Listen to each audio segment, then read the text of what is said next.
le PSG est un immense favori au titre et loin devant Monaco, par exemple. Par contre, merci à l'équipe d'avoir montré, merci à l'équipe d'avoir montré le classement. Mais moi, aujourd'hui, en l'état et au vu de ce que montre par exemple Monaco, en dépit de la contre-performance du week-end, je ne vois pas ce qui permet de dire que le championnat il est fini. Parce que c'est ça la question du coup. Est-ce qu'il n'y a plus de suspense, est-ce qu'ils ont éteint la concurrence? Non.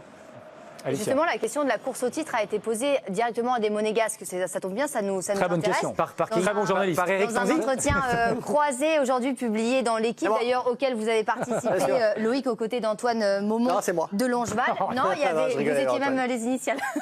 Et donc Ben Seguir, qui côtoie régulièrement Achraf Hakimi en sélection au Maroc, ils en parlent tous les deux de la course au titre. Et regardez ce qu'il déclare, le jeune Monégasque. Il pense qu'ils vont nous battre facilement, les Parisiens. On verra. Achraf, c'est un bon gars, une sorte de grand frère pour moi, c'est une source de motivation, un exemple. Autre question qui lui a été posée, quelle équipe est supérieure à Monaco en Ligue 1 ?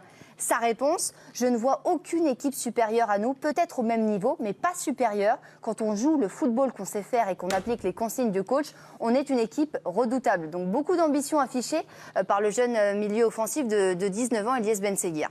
Voilà, c'est l'ambition de la jeunesse monégasque. Oui, après, ils ont aussi eu le discours de dire que la saison était très longue, qu'ils savaient très bien aujourd'hui que le Paris Saint-Germain était une équipe redoutable. Donc là, on a pris une phrase, mais ils sont ambitieux. Surtout Eliès Ben Seguir, quelqu'un de très ambitieux, et qui dit voilà, il faut qu'on soit ambitieux, qu'on vise le titre. Au pire, si on est deuxième, c'est pas un échec. C'est déjà super d'être deuxième pour l'AS Monaco. Mais aujourd'hui, Paris fait un super début de saison. Monaco et Marseille presque surperforment sur ce début de saison pour coller au Paris Saint-Germain. Et c'est pour ça que je dis qu'il n'y a pas de suspense, et jamais de suspense, parce que Paris est largement au-dessus de n'importe quelle concurrence en Ligue 1. L'effectif est au-dessus, la qualité de jeu est au-dessus, et on est juste plus exigeant avec Paris qu'avec les autres équipes. Donc on pense que Paris est plus faible, alors que ce qu'il montre depuis le début de saison, c'est un Paris qui est au-dessus. Tu parlais de Monaco, mais Monaco, ils sont sur régime. Il faut voir les matchs. Il faut regarder les matchs de Monaco. C'est très beau, mais ils ont galéré contre Montpellier à domicile, où ils marquent à la dernière seconde. Ils ont galéré contre Le Havre à domicile. Même en Ligue des Champions. Ils ont galéré contre Lille à domicile. Les matchs ne sont pas géniaux non plus. Oui, et Paris en plus a des difficultés en chiffres. Si on regarde le contenu des matchs, ils gagnent très peu de duels. Ça, c'est un chiffre sur lequel on est tombé et que Opta nous a indiqué. Ils gagnent moins de la moitié de leurs duels, et c'est la première fois depuis que Paris est sous pavillon qatari. Et l'autre statistique qui est très inquiétante pour le PSG, c'est le nombre de buts encaissés. Ils ont encaissé 8 buts, c'est le plus gros total de buts au QSI. Ah, il y a une défense peut-être qui laisse Olivier, oui, mais oui, ils ont plus de 20 en différence de buts. Il y a une défense qui pose question quelquefois. C'est sûr que quand on voit, comment il s'appelle, Beraldo, qui joue dans l'axe, par exemple, moi j'ai peur. Mais bon, globalement, il n'y a pas d'opposant, il n'y a pas une équipe plus forte que le PSG, il n'y a pas une équipe qui est capable de les gêner. Il y a un secteur collectif. Quand Monaco et Montpellier ont gagné le championnat, par exemple, ils n'étaient pas plus forts au départ que le Paris Saint-Germain. Oui, peut-être sur régime, ça dépend aussi. Surtout Monaco. Mais la différence, c'est que Paris, déjà d'entrée, ils vous font la différence. Même si ce n'est que 3 points sur Monaco pour le moment et 6 sur Marseille et Lille, mais on sent tout de suite une équipe quand même qui adhère au principe de jeu de Luis Enrique. Moi, je trouve que ça avance. Moi, j'aime bien comment ils jouent. Ça me fait plaisir. Je trouve que le fait de ne pas avoir d'attaquant de numéro 9, et pour moi, c'est pas un souci. Ils arrivent à compenser, à bien travailler. Non, pour le moment, c'est une machine qui fonctionne parfaitement bien. Vous avez dit pour le moment. Pour aller dans votre sens, en tout cas, sur les 5 dernières années, c'est très fréquent d'avoir un si faible écart de points. Si on regarde les 5 dernières saisons, là, 57% des équipes à avoir eu au moins 3. Voilà, c'est plutôt ce chiffre-là. On voit que à chaque fois, c'est Paris qui finissait par être champion avec un écart de 1 point, 2 points, 6 points. La seule fois où on a une surprise, c'est en 2021. Paris avait 2 points d'avance sur Lille, et finalement, c'est Lille qui a créé une surprise. Donc, c'est le seul cas de figure où on peut voir une équipe derrière Paris qui a réussi à rattraper un très faible écart de points. Mais 3 points, c'est très peu finalement. Alors, Vicage, pour vous, c'est déjà fait. Donc, le suspense est tué pour le Paris Saint-Germain. Sans compter que le PSG traverse toujours un moment donné où il y a une petite crise. Ça fait partie du jeu, que la Ligue des Champions peut mal se passer, qu'il peut y avoir des intempéries. On l'inventera nous alors. On trouvera. Ou nous, si vous voulez, on va trouver. On est toujours. Moi, comme il n'y a plus de stars dans l'équipe, il n'y a plus les grandes stars. Donc je me disais qu'ils allaient être moins forts. Moi, je les trouve moins forts aussi sur la scène européenne. Et le fait d'être moins fort sur la scène européenne, je me disais que dans le championnat, ça allait donner un peu des idées aux autres. Et je suis d'accord, voilà, le PSG doit être moins fort en même temps que les autres doivent être très forts. Non, les autres, ils ont dit qu'ils sont plus forts que l'an dernier. Oui, mais ça doit durer.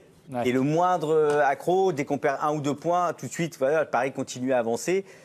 Et moi, j'attendais ce match de Marseille. Je me dis, il va peut-être se passer enfin quelque chose. Peut-être que Marseille va bouger le PSG. En fait, ils ont tué le suspense pour moi au bout de 20 minutes. Quand Harit il prend le carton rouge, c'est fini. Il y a le deuxième but qui arrive. Et puis après, ils ont déroulé tranquillement. Ouais, je vois pas Paris flancher. Mais t'es encore généreux, 20 minutes, 5 minutes c'était fait. Hein. Oui, encore plus quand Harit. Non mais d'accord, au bout de 5 minutes, tu savais que le PSG était supérieur à Marseille. Le suspense, on le trouvera sur la Serie A. Voilà, on revient à notre débat tout à l'heure. Mais tout de suite, le suspense pour savoir qui va gagner. C'est parti, le jeu des 10. Real Madrid, secoué par une défaite humiliante 4-0 lors du dernier Classico et au cœur des polémiques autour du Ballon d'Or, doit impérativement redresser la barre en Liga. L'équipe merengue se déplacera à Mestalla samedi prochain à 21h pour y affronter le Valencia CF, dans le cadre de la 12e journée de Liga. Avec 6 points de retard sur le FC Barcelone, cette rencontre revêt une importance capitale pour les Madrilènes, qui n'ont plus le droit à l'erreur s'ils veulent rester dans la course au titre. Cependant, une crise bien plus grave que le football pourrait bouleverser ce rendez-vous. Depuis plusieurs jours, la ville de Valence est plongée dans le chaos à la suite d'une crue meurtrière et d'une violente tempête qui a ravagé la région. Les dégâts matériels et humains sont considérables, avec plusieurs dizaines de morts et des infrastructures totalement détruites. Les autorités locales doivent gérer une situation d'urgence, routes fermées, transports paralysés, et des municipalités submergées par les eaux. Dans ce contexte dramatique, le football apparaît relégué au second plan, et l'incertitude plane quant au maintien du match entre le Real Madrid et le Valencia Confère. Face à l'ampleur de la catastrophe, le Valencia CF envisage sérieusement de demander à la Liga le report du match de Avant de continuer, pensez à vous abonner pour ne rien rater de l'actualité du Real Madrid. Laissez vos avis en commentaire et partagez la vidéo avec vos amis pour qu'ils rejoignent la communauté des Madridistas. À la Madrid. Samedi. D'ailleurs, le club a déjà obtenu le report des rencontres de Coupe du Roi prévues cette semaine, à l'instar du Levante UD, autre club de la ville. Toutefois, aucune demande officielle n'a encore été adressée concernant le match face au Real Madrid, les autorités attendant de finaliser une évaluation complète de la situation. Si le report était demandé, il est peu probable que le Real Madrid oppose une quelconque résistance, se montrant prêt à suivre toutes les décisions prises dans l'intérêt des populations locales. Le club merengue a exprimé son soutien dans un communiqué officiel publié ce matin, témoignant de sa solidarité avec les habitants de Valence et les familles des victimes. Le Real Madrid CF, son président et son conseil d'administration souhaitent exprimer leurs condoléances aux familles et proches des personnes décédées en raison de la tempête qui a touché de nombreuses régions de notre pays, en particulier les provinces de Valence et d'Albacete. Le Real Madrid partage la douleur des populations affectées et leur témoigne son soutien et toute son affection. Dans un geste symbolique, les joueurs du Real Madrid ont également observé une minute de silence avant leur séance d'entraînement ce matin. Le club démontre ainsi qu'il est prêt à mettre de côté toute considération sportive pour s'associer au deuil national et manifester son empathie. Ce n'est pas la première fois que Valence se trouve dans une situation délicate. En février dernier, après un incendie tragique dans le quartier de Campanar ayant causé la mort de 11 personnes, le Valencia CF avait demandé et obtenu le report de son match contre Grenade. Mais les conséquences de la tempête actuelle dépassent de loin cet épisode tragique. Les séquelles sont colossales, de nombreuses victimes, des infrastructures détruites, et des services publics incapables de fonctionner normalement. Dans ces conditions, il apparaît difficilement envisageable que la rencontre de samedi puisse se dérouler comme prévu. Dans l'attente de la décision finale concernant le match, le Real Madrid reste focalisé sur l'aspect sportif. Une victoire à Mestalla est impérative pour ne pas laisser le FC Barcelone creuser l'écart en tête du classement. Mais l'équipe madrilène est consciente que le contexte ne se prête pas à une simple confrontation sportive. Si la rencontre est reportée, cela permettra au club de témoigner une fois de plus de sa solidarité avec les habitants de Valence, tout en soulignant que certaines priorités dépassent largement le cadre du sport. Pour le moment, la tenue du match entre le Valencia CF et le Real Madrid reste incertaine. Les institutions locales et la Liga devront rapidement trancher, en fonction de l'évolution des conditions météorologiques et des efforts de secours en cours. Quelle que soit l'issue, le Real Madrid a déjà montré qu'il restait avant tout un acteur solidaire, prêt à s'adapter aux décisions prises dans l'intérêt général.